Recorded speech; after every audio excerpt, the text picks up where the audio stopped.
Just 2 பொருள வச்சு சூப்பரான சாக்லேட் கேக் எப்படி பண்ணலான்னு பார்த்துடலாமா? இதுக்கு ஒரு பாக்கெட் போர்பன் பிஸ்கட் இருந்தாலே போதும். ஸோ பிஸ்கட்டில் வந்து பிஸ்கட் தனியாக, க்ரீம் தனியாக நம்ம பிரித்து எடுத்துகிட்டு பிஸ்கட்டை மிக்சியில் இந்த மாதிரி அடித்து எடுத்துகிட்டு இது கூட பால் மிக்ஸ் பண்ணி நம்ம இந்த மாதிரி ரெடி பண்ணணும். இது கூட அரை ஈனோ பாக்கெட் மட்டும் ஆட் பண்ணிவிட்டு மிக்ஸ் பண்ணி இந்த பேட்டர் ரெடி பண்ணிடலாம். நம்ம உள்ளே எடுத்து வச்சுருக்க க்ரீமை வந்து அதில் வந்து பால் சேர்த்து நம்ம இந்த மாதிரி ரெடி பண்ணி எடுத்து வச்சிடலாம். ஸோ ரெடி பண்ணி வச்சுருக்க பேட்டரை வந்து நம்ம டின்னில் ஊற்றி ஆல்ரெடி ப்ரீ ஹீட் பண்ண ஓடிஜியில் 12 மினிட்ஸ் நம்ம வச்சு எடுத்தால் பேக் ஆகிரும்.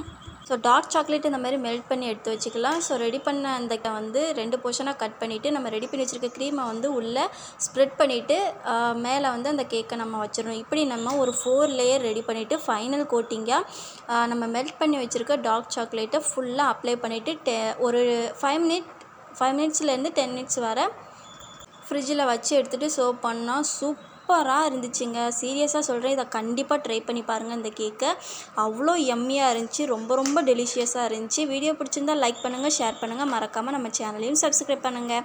தேங்க்யூ.